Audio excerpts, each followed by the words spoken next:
Thank you. And thank you, Marina, for that beautiful tribute to a tool. So when TERI asked me to do this talk, oh, is this on?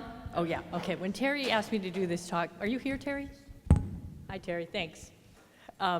When you asked me to give this talk, I had no idea what I was going to talk about because, as you mentioned, Russ, we got very little guidance on what this was supposed to be. And in the interim months, because the world is changing so quickly, I changed my mind about 18 times about what this was going to be. And this is where I ended up, because this is actually a question that has been occupying me for the last few weeks, months, really, and I can't really get it out of my head. So this is what's happening today. And that question is, will generative AI ruin science? And just in full disclosure, no generative AI was used in the creation of this talk. Okay, so if you're at PSB, you already know what kinds of applications AI can be used for. Marina actually just did a whole beautiful summary of the different ways and applications of AI in biomedicine, drug discovery, predicting protein structures, medical imaging, synthetic biology, genomics, everything. She had it all. And if you're at PSB, you also know the steps in scientific research that would lead you to present findings at a conference, for example, starting with choosing your topic, writing a grant maybe to fund that research, conduct a literature review, maybe do a literature summary, maybe you used AI to do these steps, including writing your research report, publishing it, maybe getting it peer-reviewed, and all of those steps important in science. And at this time, AI can pretty much do all of these steps. But the question I've been wrestling with is, can AI make the science better? And you heard a lot of ways that AI contributes to the generation and analysis of data, but can it improve the science overall, or will it make it worse? So in 2024, the head of AI Ops at IBM posted this slide on his LinkedIn account, and it's from a 1979 presentation at IBM, and it says, "A computer can never be held accountable. Therefore, a computer must never make a management decision." And then points out on his LinkedIn account that from 1979 to 2024, we've gone from doubt to dependence on AI. So AI is indeed being used in the scientific process to make what are arguably the equivalent of management decisions. And several groups of researchers, including probably some who are here today, have created complex computerized systems to conduct biomedical research, including some of the more sophisticated steps, like brainstorming, experimental planning, reasoning, hypothesizing, as well as the analysis that you probably have all used AI to do. And some of these computerized systems seek to replicate the behavior of different interdisciplinary research teams, with a range of expertise such as immunologist, machine learning specialist, computational biologist, and even a scientific critic, thereby putting us all probably out of our jobs. And these AI agents for biology and others like them were recently highlighted by Nature Methods as a method to watch. And as you may have seen recently, computerized systems also wrote and reviewed all the papers at a conference called Agents for Science, potentially putting TERI and Tiffany and Russ and all of us out of a job as well. Meanwhile, researchers are also using LLMs to conduct ethics review of human subjects research. And some studies found that commercially available LLMs identified 100% of human reviewer identified problems in 50 proposals submitted to a panel for animal research. and another LLM-based tool intended to help social science and humanities researchers prepare for ethics review, correctly identifying the specified ethical issue in 24 out of 25 cases. So IRB members and bioethicists such as myself also may find ourselves out of jobs as well. So these are just a couple of ways that generative AI is being used in science and science broadly, in the whole reviewing process, human subjects review, and so forth. But there's growing evidence that Gen AI also poses significant threats to research integrity in that traditional sense that we learn about in our responsible conduct of research courses. However, it may also pose threats to the traditional trust-based foundations on which the entire scientific enterprise rests. And if you think about it, we think of science as something that's evidence-based. We need evidence. And yet, if you think about how we evaluate science, we can't actually do a complete job of that. We have to trust that the evidence is correct. We have to trust that the evidence is complete and completely put forward, and we can't really do that. So there is a huge leap of faith that we take in conducting science between the evidence and our accepting of the science and believing that it's credible. So here are some threats to research integrity from generative AI that I thought of. You've probably seen examples of some of this in the literature.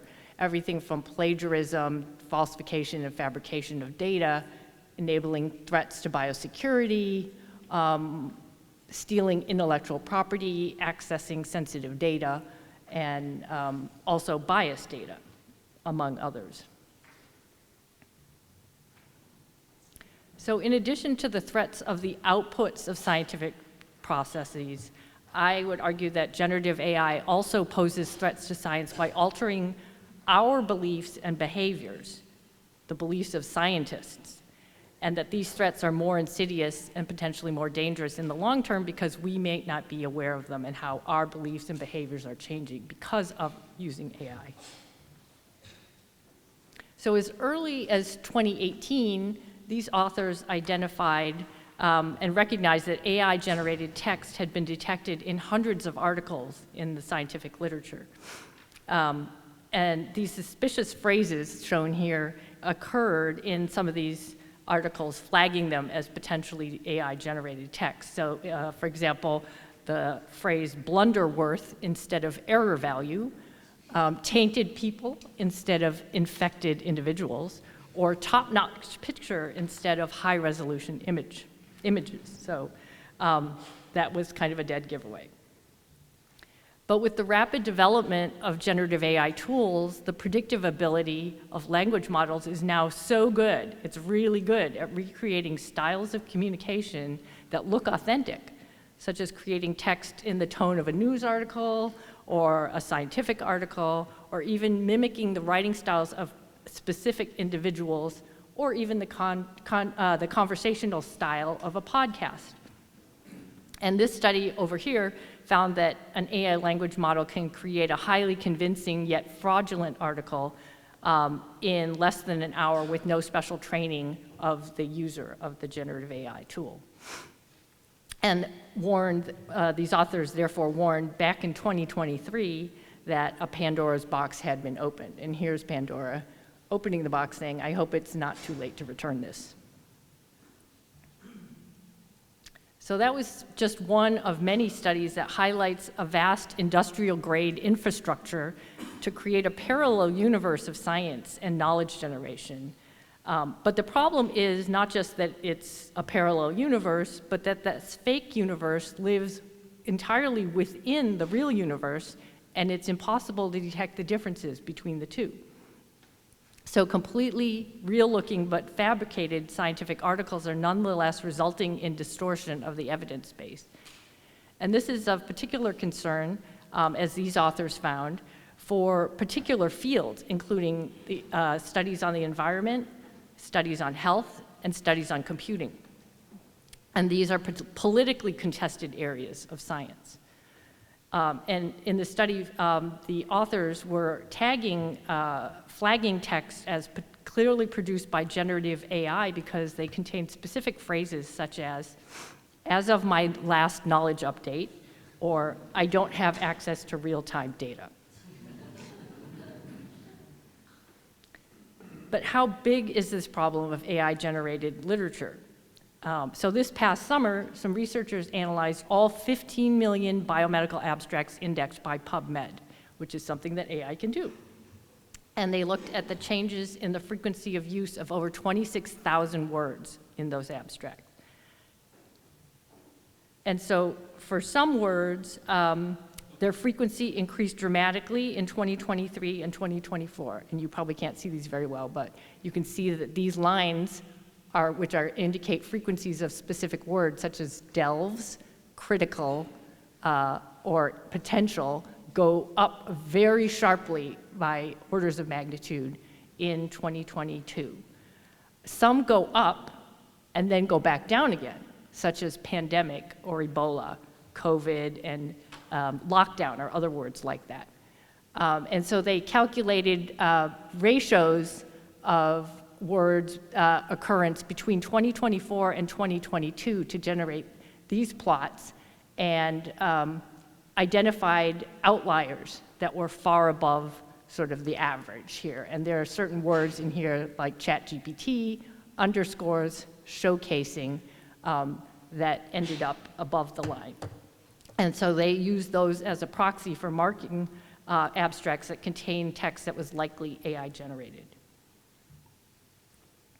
And the excess usage suggested that nearly 14% of abstracts last year, or actually 2024, yes, might have been produced using LLMs, and up to 40% in some subgroups of literature, either defined by discipline, country, or journal.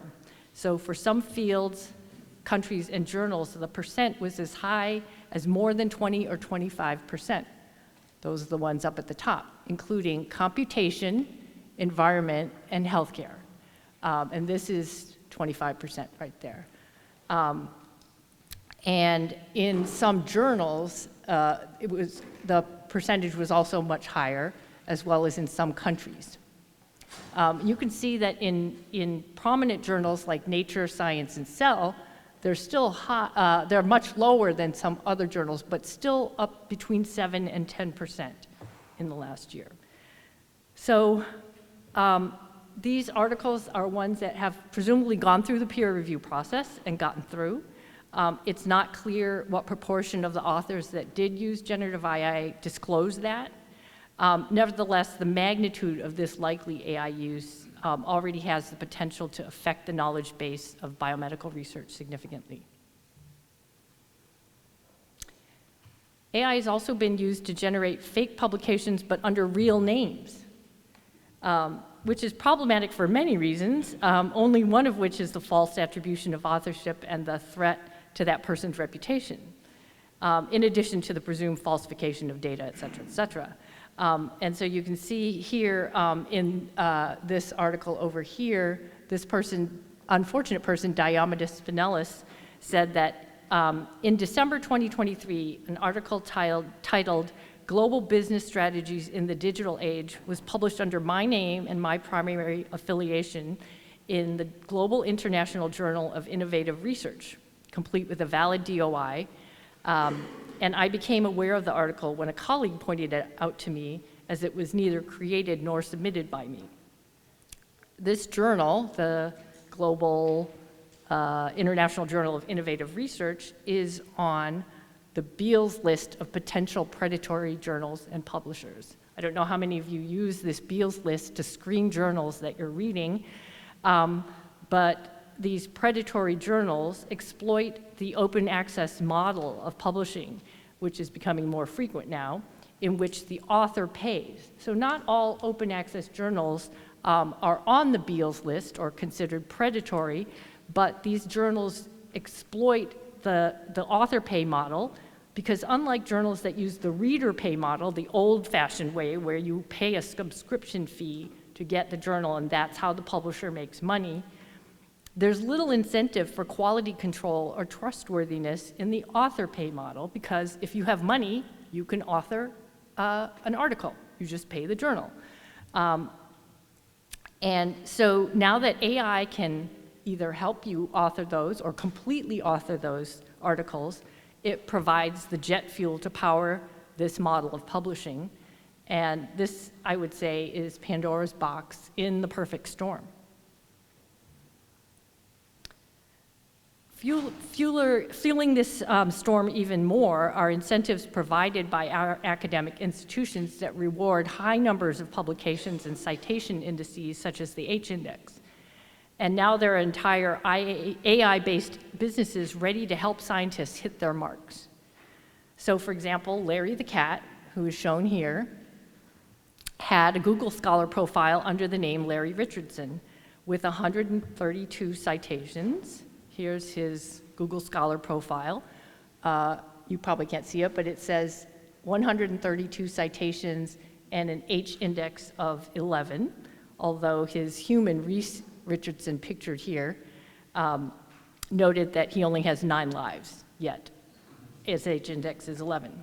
So Larry was able to generate his profile as well as his H-index and I-10 index using a service that claimed to be able to boost your citations and citation indices significantly for a fee, as shown here in the before and after column. So here, a citation index is shown going from 135 to 519, and the H-index going from 7 to 14.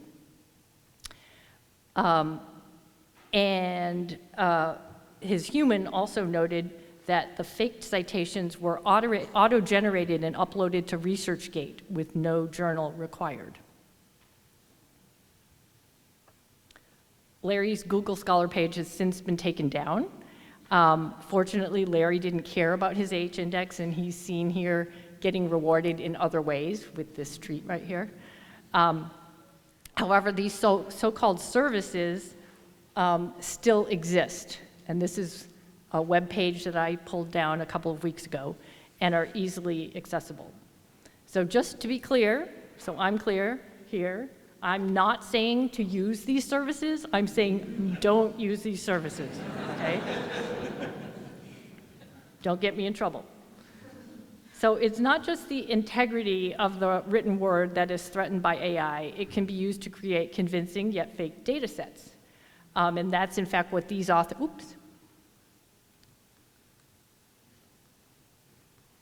these authors did right here, intentionally to prove a point.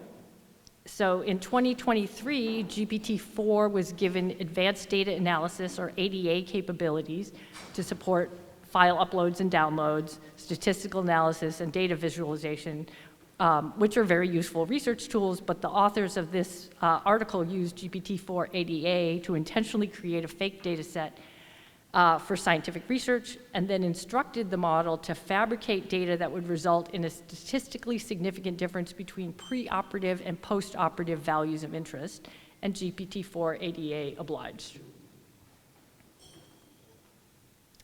Complicating matters, though, is that one of the potentially most promising ways that AI is used in health research is to intentionally generate synthetic data. Potential advantages of synthetic data are to fill in gaps in real-world data, such as health records or research data from underrepresented groups or those with rare diseases. And another potential advantage is to privacy of individuals if researchers don't have to use their actual data but simulated data sets. However, some have pointed out that the relationships of variables to groups could still be identified and cause group harms. And furthermore, because synthetic data sets are not considered human subjects data, they are not protected as such.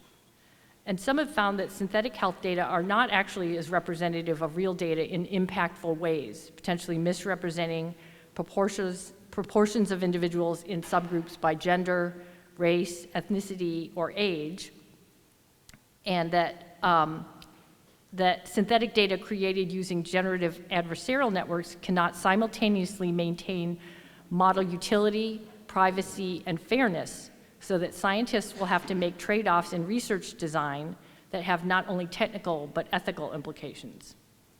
Synthetic data are allowed to be included in data submitted to the FDA for regulatory approval, but given the ability of LLMs to fabricate data sets, it's not clear whether we'll be able to tell the difference between synthetic and fabricated data.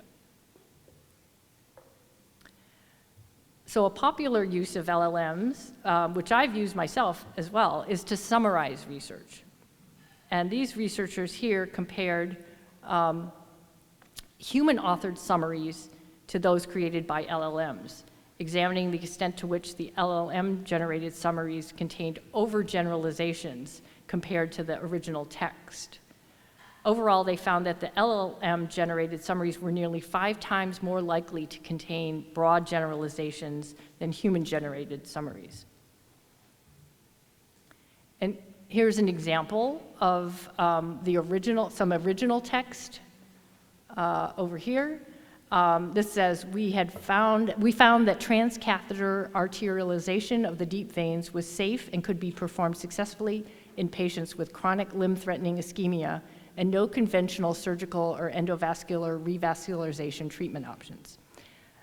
DeepSeek said, the study concluded that TADV is a safe and effective treatment option for patients with CTLI who lack conventional revascularization options, offering significant benefits in amputation-free survival and limb salvage. So the differences are fairly subtle here, but were coded by these researchers as being an overgeneralization. Yet, what was particularly interesting about this study is that when the researchers tried to counteract the overgeneralization tendencies, their attempts backfired. When they explicitly prompted for accuracy, the LLMs produced broader generalizations than the original text. When the researchers asked for responses faithful to the original text, it produced a 2-fold increase in the likelihood of generalized conclusions.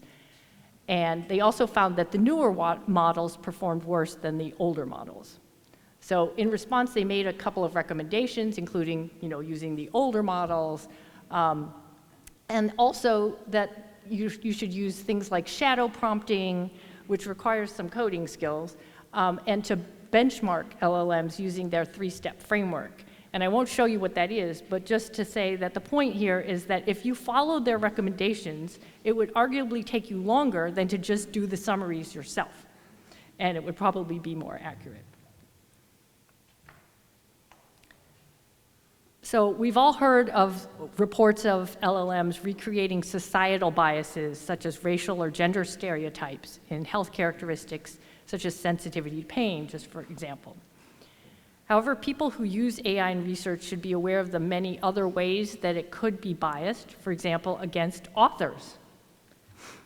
So in studies such as this one that looked at how LLMs evaluate text, they compared AI-generated evaluations that attributed text to a person or text attributed to a person from China, France, or America. And the study found that when the text was attributed to just a person, there was high agreement between different models, and they tested 4 different LLMs. But that the AI judgment shifted consistently when the attribution was made to people from specific countries, especially from China, and not in a good way. That is, the models were biased against authors based on where the authors were perceived to live by the models. Then this has implications for the use of AI to evaluate text, such as in peer review, and subsequently potential implications if people use AI in peer review to who gets published and who doesn't.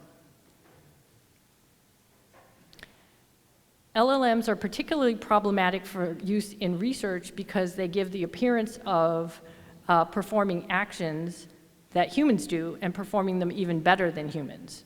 However, these models don't have basic cognitive skills that humans have, such as distinguishing between fact, belief, and knowledge, and the different levels of uncertainty inherent in these types of statements. LLMs also struggle to provide some types of factual information, such as what time it is right now.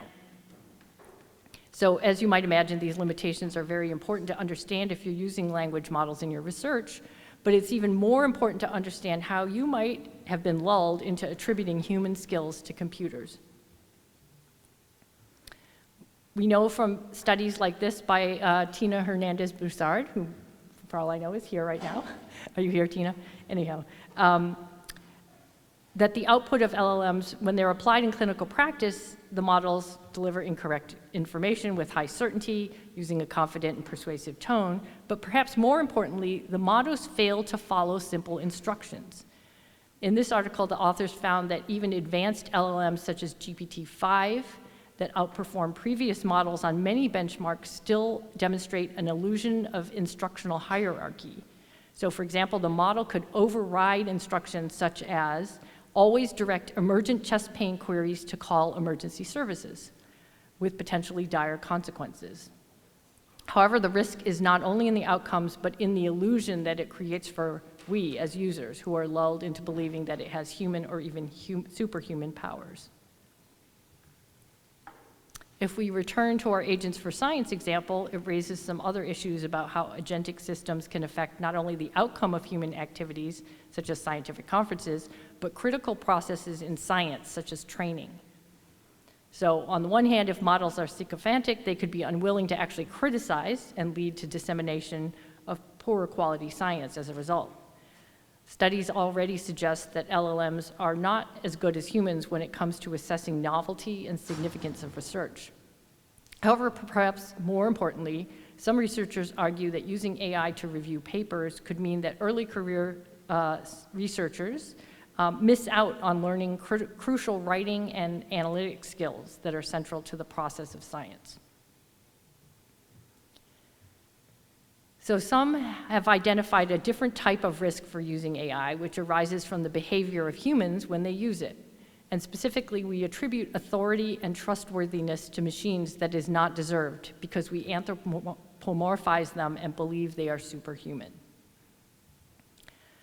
Lisa Masseri and Molly Crockett identified different types of illusions or metacognitive errors that scientists fall prey to when we use and develop AI tools. One is the illusion of explanatory depth, shown up here, which is the belief that we understand a phenomenon more than we actually do. Another one is the illusion of exploratory breadth, which is the belief that we're exploring a space of all testable hypotheses, whereas we're actually exploring only the narrower space of those that are testable with AI tools.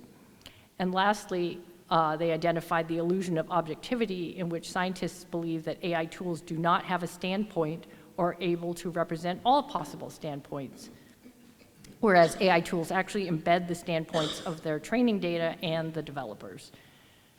All of these illusions lead to what they call unwarranted epistemic trust in AI tools. We see the anthropomorphization of AI everywhere in the literature. And not to just pick on this one post about on LinkedIn, but these authors suggest that LLMs have achieved superhuman performance on general medical diagnostic and management reasoning. However, I suggest that reasoning as measured by benchmarks that machines can achieve is not a sufficient metric for evaluating patient care or even specific tasks such as diagnosis and management of patient care. I also suggest that these types of studies treat patients as data sources and measure physician skills solely as data processors. However, an important part of a physician's skill is knowing how to get the right data about a patient to make diagnoses or to adequately manage a patient, which often require data that are not machine readable or data that are not in an EHR and can require soft skills such as active listening and acquiring patients' trust. Finally, the very act of using AI can increase dishonest behavior, such as cheating. AI is thought to do this by decreasing the moral cost of behavior. This could be because using AI can provide a mechanism for moral disengagement. So, for example, allowing humans to cheat without explicitly telling the machine to do so. And because AI models will act unethically in order to achieve goals that they believe they're to achieve goals or willingly comply with unethical instructions. And apparently, they're willing to do that far more likely than humans are.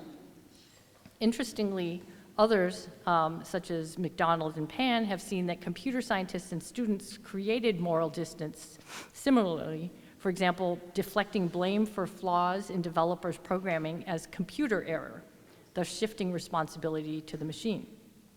These observations suggest that using machines to complete tasks and make decisions provide humans with off-ramps on the road to ethical behavior by facilitating moral disengagement and prompting an external locus of responsibility. Another more subtle point about the use of AI, for example, to create synthetic health data, is that it further removes the researcher from the human participant or patient, and again, creating more potential for moral disengagement. On the one hand, we urge the scientific community to engage with patients and patient communities in order to enhance the recruitment and data collection and to gain input on study design through understanding of community perspectives. But if we turn to synthetic health data sets, this creates shortcuts around the potential human interactions that could make research more trustworthy, or shortcuts that could make this research even less trustworthy. If we return briefly to our AI ethics reviewing tool, I would argue that a danger of outsourcing ethical analysis of scientific studies to AI is that it encourages a regulation-focused checklist mindset and enables researchers and even ethics reviewers to shift responsibilities to maintain the integrity of research and push it onto computers and software. So I will just skip on to the end here just to say that I think one of the important questions that we need to consider is whether and when we need to use generative AI at all in our research, given the potential threats to research integrity and what it does to our own behavior as scientists, and also as to our trainees' experiences. Thanks.